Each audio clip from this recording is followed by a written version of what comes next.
ఉత్తర చరిత్ర అంతా కూడా మహాసరస్వతి రూపంలో అమ్మవారు మనకి దర్శనమిస్తూ ఉంటారు. ఈ యొక్క 3 చరిత్రలు కూడా 13 అధ్యాయాలుగా 13 పార్ట్స్ కింద విభజించి ఉన్నాయి.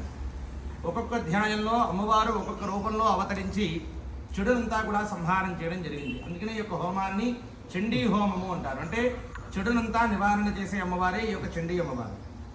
అందువలన ఒక్కొక్క అధ్యాయంలో ఒక్కొక్క రూపంలో అమ్మవారు అవతరించి అనేక రాక్షసుని సంహారం చేయడం జరిగింది. పూర్వకాలంలో మనం చూసుకుని ఉంటే మహిషాసురుడు కానివ్వండి, అలాగే చండముండులు, అలాగే రక్తబీజుడు, అలాగే శుంభనిశుంభులు ఇలాంటి రాక్షసులు ఉద్భవించి దేవతల్ని మనుషుల్ని ఇబ్బంది పెట్టడంతో ఆ దేవతలందరూ కూడా అమ్మవారిని ప్రార్థించడం మీదట అమ్మవారు అనేక రూపాలలో అవతరిస్తూ మహిషాసురుని సంహారం చేయడానికి మహిషాసురమర్దినిగా, అలాగే చండముండుల్ని సంహారం చేయడానికి చాముండేశ్వరిగా, అలాగే శుంభనిశుంభులు, రక్తబీజుడు ఇలాగా అనేక మంది రాక్షసుల్ని సంహారం చేయడానికి బాలాత్రిపుర సుందరిగా అనేక రూపాలలో సింహవాహిని, త్రిశూలపాశధారిణి, కౌశికీదేవి రూపంలో అనేక రూపంలో కాళికా రూపాల్లో అవతరించి ఆ చెడునంతా రాక్షస సంహారం చేసి దేవతలందరినీ కూడా రక్షించడం జరిగింది.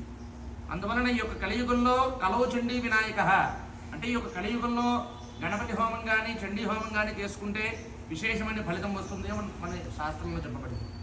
అందువలన ఎవరైతే అమ్మవారిని సేవిస్తూ ఉంటారో, ఎవరైతే అమ్మవారి ఈ యొక్క దుర్గా సప్తశతి పారాయణ చేసుకుని ఆ యొక్క హోమాన్ని దగ్గరుండి చేసుకుంటారో వారందరికీ కూడా మతిం ధర్మే గతిం శుభాం ఆ యొక్క శుభాలన్నీ కూడా కలిగిస్తూ ఎటువంటి చెడుందా కూడా నివారణ చేసి మనుష్యో మత్ప్రసాదేన భవిష్యతన సంశయ అంటే మనిషికి సకాలంలో ఏదైతే అవసరమో, ఇప్పుడు పిల్లలు ఉన్నారనుకోండి, మంచి విద్యలు వాళ్ళకి అవసరం, అలాగే తర్వాత ఉన్నత ఉద్యోగము, అలాగే చక్కగా మంచిగా సెటిల్మెంట్ అవ్వడము, అలాగే మంచిగా వివాహం జరగడము, సత్సంతానం కలగడము, సౌభాగ్యం కలగడం, ఇవన్నీ కూడా మనిషికి సకాలంలో ఏదైతే అవసరమో ఆ అమ్మవారు ఎవరైతే అమ్మవారిని ఆరాధన చేస్తారో వాళ్ళందరికీ కూడా సకాలంలో అందజేస్తాను అని ఈ యొక్క చండీ అంతర్గతంగా చెప్పబడి ఉంది.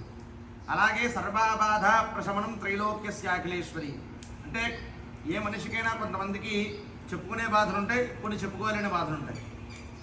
ఆ చెప్పుకోలేని బాధలన్నీ కూడా అమ్మవారికి ఆరాధన చేయడం వలన మనకేం కావాలో, ఎటువంటి బాధలు ఉన్నాయో అమ్మవారికి తెలుసు. అందువలన ఆ యొక్క అమ్మవారిని ఎవరైతే ఆరాధన చేస్తూ ఉంటారో వారికి ఆ యొక్క బాధలన్నీ కూడా తొలగించి మనం ఎటువైపుకు వెళ్తే మంచి మార్గంలో మనం వెళ్తామో అటువంటి ధార్మికమైన మార్గంలోకి అమ్మవారు మనల్ని నడిపిస్తూ ఉంటారు అటువంటి.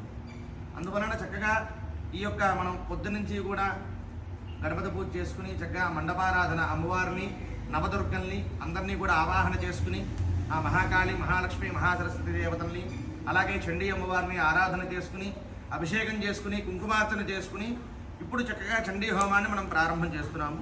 చక్కగా ఇప్పటి నుంచి కూడా ధర్మ అర్థ కామ్యార్థే అందుకనే 3 చరిత్రలుగా, ప్రథమ చరిత్ర అంతా కూడా ధర్మం కోసము, అలాగే మధ్యమ చరిత్ర అంతా కూడా అర్థం కోసము, అలాగే 3వ చరిత్ర ఉత్తర చరిత్ర అంతా కూడా మన కామ్యాలు కోరికల కోసం.